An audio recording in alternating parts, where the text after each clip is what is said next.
10,000 subscribers. Am I seeing things? Have I finally lost the plot? Or is this really happening? You're watching Washer Tech. Welcome back to another video. Hi everyone, hope all's well. Today's a very special video for me. We finally reached 10,000 subscribers and I honestly never thought I'd ever get to this point, especially filming washing machines. But honestly, I can only thank you lot for subscribing, and it honestly means the world to me, and again, thank you. So in today's video, we're going to be doing something that I haven't done before, and that's review a washing machine. And I thought, what better way than to review a Hotpoint WMA, because these are the machines that are probably my favourite washing machine out of all washing machines, which sounds a bit odd, but there you are. Yeah, so we're going to be doing a review. We're going to be starting with the WMA48. We're going to be looking over it and its features and whatnot, and then we'll be doing a wash in the WMA37, which I've already filmed. This would probably be a part 1 subscriber special, as I originally was going to do a destruction video, but unfortunately I haven't got any machines, so this is going to have to make do for now, and then we'll do a part 2 hopefully in the future of me destroying a machine, because I do have a few ideas in mind on what I can do. But you know, I do hope you enjoy this video, and I think we should just get straight into it.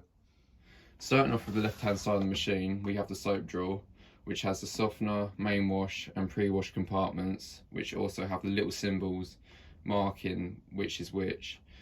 Obviously the flower symbol is softener and the 2 dashes is main wash, and then a little dash is on the bottom of the pre-wash there. Picking up the softener piece, then we have measurements on here ranging from 40, 80 and 120 milliliters, which is maximum. You don't want to exceed that, because obviously it will just siphon into the wash already, which you don't want, because the softener is used on the final rinse. But a little bit of a fun fact with these measurements, I do believe back when the Hotpoint WMAs was sold that these measurements corresponded with the Comfort Pure that was also for sale at the time. I believe that's true. I mean, if it isn't, then you can tell me, but I'm pretty sure that's how it was back in the day. Pop that back in there, and then here you have your main wash compartment where you can put your powders, and in this case you can put your liquids in the drawer by putting this detergent flap down, which has measurements on there for liquid detergents. But if I ever use liquid detergents, I never use that. I just put it in the drum, so this is pretty much useless to me. It's a nice little feature to have. Here you have your pre-wash compartment. You put your pre-wash detergent in here, and then you select a pre-wash cycle, let it run through that, and then you select a proper wash cycle, as a pre-wash is not a complete cycle on this machine. So moving along to the center of the control panel, we have the options at the top, which are time saver, extra rinse, rinse hold, reduce creases and mini load.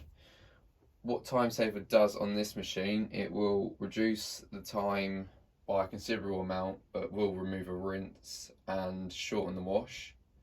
Extra rinse is self-explanatory. It adds a rinse to the cycle. Rinse hold will hold the final rinse water, and it won't go and do a final spin until you press rinse hold or the start button.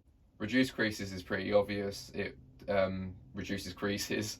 It will do slower wash tumbles and rinse tumbles throughout the cycle. It won't do fast tumbles, and the spin will be limited to 800 RPM.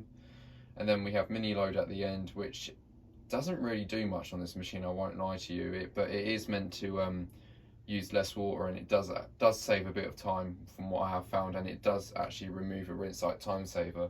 It's kind of like time saver in a way, I've found, but other than that I never really use it. Then here we have a programs ranging from A to L with your wash cycles here, and then you have your temperature dial ranging from 95 to no heat, and then you have your spin dial ranging from 1400 to no spin. Depending on what model you have, you may not have these dials, or you might just have the one. Some models just have the temperature dial, or some models just have the spin dial, or some models don't have either of these. Same with the reduce creases button up here. Well, if you have the WMA40, you won't have this option, so it'll just be time saver, extra rinse, rinse hold, and mini load. So, but obviously this is the highest end dial model, so it has got all of them features. If we take a look under the variable spin dial, you can see it says power stream wash system. Now what this means is on certain cycles the machine will do a distribution wash, washing your clothes better. This also gives the machine an A wash rating. So moving on to the right hand side of the control panel, we have the selector knob, which has the letters written on here, which obviously correspond with the cycles written on the control panel, and obviously the lights light up to show you what the machine will be doing throughout the cycle. As I said earlier, if you select a pre-wash, it will just do a pre-wash only, and you have to select another wash after to obviously continue your wash, unless for whatever reason you're just doing a pre-wash, which I don't know why you would just do a pre-wash on its own. And then obviously when we turn the dial around, we have rinse and spin, fast spin and slow spin. The downside of this machine with fast spin on this, it will do it at 1200 max, and obviously you can see on this machine's a 1400 spin. I don't know why they've done it like that, but they have, unfortunately. And then it's the same with rinse and spin as well. They for some reason capped it at 800, which I don't really get why. But on models like the WMA30 and all that, you used to have a rinse and fast spin where the exclamation mark is. But obviously they've got rid of that and obviously put the exclamation mark here. While we're looking at the exclamation mark, then I think I'll tell you what that does. It is stop and change program. So if let's say we select a wash, we select, a E cycle, and we press start, and you think, well, that's not the right cycle, you can quickly turn it over and press start, and then it will cancel that and drain out whatever water's in the machine, and then you can select whatever cycle you want after that. If you had an older model like a WMA30 that I just spoke about, you would have had a start and hold to reset. But obviously when their models got discontinued and replaced with, well, similar ones like these, we got the exclamation mark, meaning they got rid of the rinse and fast spin, which I think is a bit of a shame, but that's what they did. So moving on down then, we have the door, which opens at 480 degrees, which is quite nice because on some machines obviously they don't open the full way, but on this one it does. Unfortunately the door, it is a bit thin and a bit cheap, but it does the job alright. There's your door hinge there, which they ain't the strongest door hinges in the world, but they do the job quite nicely. And here we have the model number and serial number. As you can see, this is a WMA46P. It is originally a WMA46P, but I changed it to a WMA48 because I wanted a faster spin and it to have the temperature dial. In here we have the 6 kilogram Hotpoint WMA drum. This is a 6 kilogram drum because it's an Aquarius extra, and if you've seen the brochures, it does in fact state 6 kilograms for these models. If it was just an Aquarius, I believe it would just be a 5.5, but you can classify these as a 6 kilogram drum, I would say. And then here's your door sill, obviously, and then you have your drain holes in there, which you can just about see, which drains out any excess water that sits in this door sill. Not much else to really say about it really here, but these do have a bit of an issue with the door lock on some machines where it will struggle to lock, as you've probably seen with my WMA37, but that was more because the lock was failing. But ever since I replaced it, these two have been pretty much fine. This one's never had an issue with its door lock, but that can be an issue with these machines. So at the very bottom of the machine then, we have a plinth which you can pull off, which is quite loose on this one because it's been off so many times probably, but this comes off and obviously reveals the bottom of the machine, which is pretty much useless for, well, the average user, because there's obviously no filter or anything. It just reveals nothing really. The filter on this machine is inaccessible, meaning you have to tilt the machine over on its side or take the back off to actually get to the filter, as it's got a so-called self-cleaning filter, which I suppose in a way it kind of is, but it does get blocked up quite easily, I would say, from, well, not super easily, but it can. And obviously these machines are getting on, so they are going to get more blocked up over time, but there's not much you can do about that really unless you know how to clean it. And the only real use for taking this off though is that it reveals two screws, which is one's there and the other one's somewhere around there. So if you need to get the front off, you'd have to take this off to remove them screws. So other than that, it's pretty much no point really ever removing this plinth, because well, unless you're moving the front panel, as it don't really do a great deal. So before I show you the video of the WMA37 doing the wash load, I think I might talk about the previous WMAs that I haven't really mentioned much about that I had in the past. So we'll start with my nan's and granddad's WMA33, which now they have the Bosch, as you probably know, as there's a few videos of that, I believe. Yeah, they had a WMA33. They got that back in the year 2000. I think they saw the advert on the TV when they were trying to sell these Hotpoints when they first released, and then they bought it to replace their old Hoover washing machine. I can't remember the exact model of what they had, but it was quite an old model, obviously.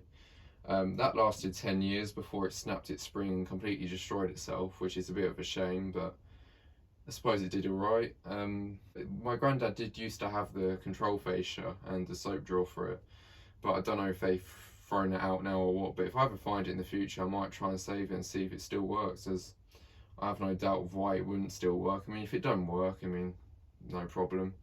But yes, then in the same year, obviously in 2010, when the WMA broke, they got the Zanussi ZWF, which led to them getting the Bosch, which they got back in 2017. And then my mum used to have a WMA48, which was probably the first washing machine that I ever remember seeing growing up. That machine, we used to have it in the garage. It used to be sat next to a fridge, well, not fridge freezer, it used to be a freezer, a Beko freezer, and a Hotpoint CTD00 tumble dryer, which we got rid of in 2012, and it got replaced with the Hoover one that I threw bricks in and whatnot. The WMA58 that well, my mum used to own, that machine was pretty violent. It would constantly go absolutely ballistic. I'll never forget it. It was a machine to remember, let's just say that. And then we got rid of that in 2014 because it pretty much destroyed itself on the spin, I'm pretty sure. I can't exactly remember what happened, but it went absolutely mental, and then there was a massive orange spark that we saw come from under the lid, and that was the end of it. It just stopped working. I don't know if it ever turned back on after that. I don't think it did.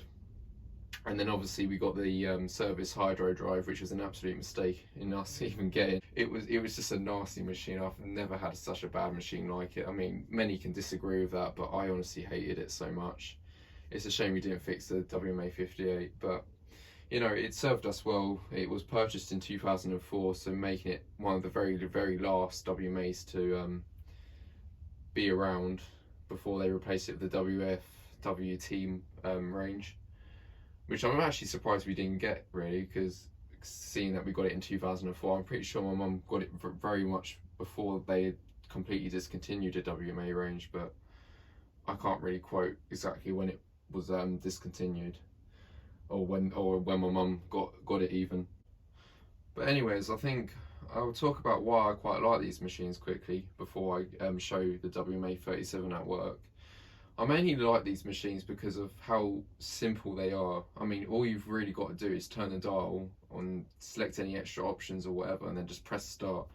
It's honestly probably one of the most simple machines you can probably get. Well, that's speaking if you had a WMA30 or WMA40, etc., then just as simple as that, because you wouldn't have the extra dials to be messing around with. You know, you just be as simple as turning it and starting it. I think that's what I always quite liked about these machines, and they are quite speedy as well. They don't really mess about with doing things. They do take quite, you know, the cycle times are very good on them, which is pretty much unheard of these days. And I quite like the fact of how repairable everything is and how simple all the components are. It's not as if they've tried to overcomplicate it like they have with all these new ones and with steam features and all that. You know, don't get me wrong, I do quite like the idea of it, but I just feel like they're so overcomplicated that they just don't really last. And obviously these WMAs and old Bosches or whatever, they go on forever because of how simple they are, and the parts on them are so easy to replace, such as the bearings on the Hotpoint or a Bosch, or you know, maybe not so much a Bosch, because I think they're pretty difficult unless you have the stainless steel models. Because I've obviously done the bearings on both of these WMAs, and you know, I found it quite easy. I know my first attempt on the WMA30 didn't exactly go to plan, but I think you just kind of learn with these things, and I've obviously learned from doing it and all that over the years of doing washing machines, and I really do quite admire how simple everything is in them and how they're not overcomplicated really. And as well, I quite like the way they look. They're pretty good looking machines actually for their time, and I would say if you put one in the kitchen of today, I think it would still look pretty decent really. And the fact they came in, I think, wasn't it 5 different colours they came in as well, which I think is pretty good really, because all the colours that they did really look quite nice, especially the satin aluminium colour. Unfortunately that colour is quite hard to come across, but you know, it is a really nice colour of Hotpoint to go for. And obviously they did continue that on the WFs and WTs, but obviously after a while they ditched, I think they ditched natural oyster though during the WMA production, which is a bit of a shame, as it was quite a nice colour, but that's probably one of the hardest colours to find in a WMA. I also like the hot and cold feel on these machines, as the hot, if you have it on hot, well, fill it up with hot water, the machine actually will go quicker in the wash. It'll basically completely skip the heating phase if it's already at the temperature and just do the main wash and then drain out, which I think is pretty good really. I mean, they say that, you know, you waste the heat in the pipe or whatever trying to boil up the boiler just to get hot water and all that, which I disagree with really, because the heating can obviously heat up the water quicker, whereas a washing machine, it takes ages just to get the water warm. Well, not ages, but it takes longer in a washing machine to heat up, so therefore you're using more energy, which, you know, it don't really make sense to me why they got rid of that idea. But you know, I think that's I'm pretty happy that these have that, as I do actually often normally connect hot water to these machines to make them go quicker, and it, you know, it still washes dust as well, but obviously quicker and more energy efficient. For these machines' time as well, they're quite, I would say actually they're quite advanced really. Well, not really advanced, but the fact they've actually included a 20-degree option on it, I think is pretty, well, not impressive, but I think it's a bit weird, because obviously nowadays we have 20-degree options on pretty much every single machine, and they've kind of just predicted it. It was kind of like they predicted the cold wash challenge, but they obviously got rid of it on the WFs and WTs unless you had the timer models. But that's just a neat little feature that these WMAs had that I thought was always a bit, I've always thought it's quite an interesting thing that they've added. I quite like as well they've got a 50-degree option on this, because I feel like most machines often miss out on that nowadays, which is such a shame, because I often use a 50-degree wash like I did in the WMA37 whilst filming this video. And the very last thing, I saved the best till last, I love the fact that they're made in the UK. It's a little bit that says made in Great Britain. I know Britain isn't as good as it used to be, but I just love that little addition they've added in the corner of the control panel. It's always the little things that impress, isn't it though? I think that's enough me rambling on though. I think it's time that we show you the WMA37 working, and a bit of a conclusion on what I think of them as a whole.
So then, overall, what do I think of it?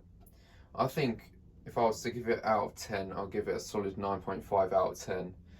These machines obviously have their flaws, like such as with quality. Some bits aren't exactly the best on it, but honestly, for their time and all the features they have, you really can't go wrong with these machines. I just think they're amazing, really.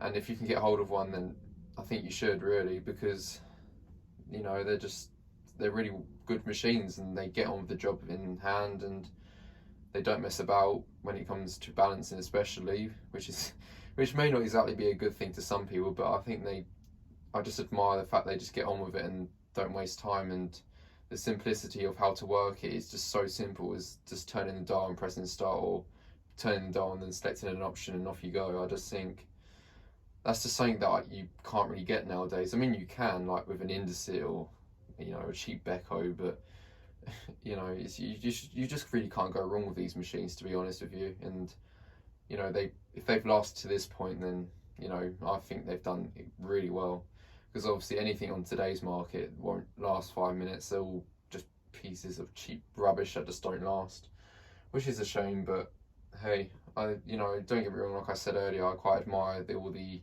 Steam features and all that, but the machines don't last as long as these. I do hope you enjoyed this 10,000 subscribers special video. I know it isn't much, but it's just a little something from me, and yeah. Hopefully we do a part 2 video of me destroying a washing machine and with the ideas I've got on my sleeve. I'm not going to say them what my ideas are. That'll be a surprise for when it hopefully happens. You never know. Like I say earlier, it might be 11,000 subscriber special, but I'm kind of hoping it won't. But if it does turn into something like that, then so be it. Anyways, that's enough from me. I think I need to rest my voice now, because it's getting a bit dry. I just need a drink, I think. And you won't believe the amount of times I've had to redo these clips. Even though I've been talking for as long as I have in my videos now, I still stutter, and the amount of retakes I've had to do for this video just to get it some form of right, because I'm so bad at speaking. I mean, I'm not bad at speaking, I just can't, I struggle to talk directly at a camera, if you know what I mean. If you have any tips, then sure, I'll just read what you lot have to say about it and how you might talk, how you find talking in your videos easier. But anyways, that's it from me. Thanks for watching, stay tuned, see you later.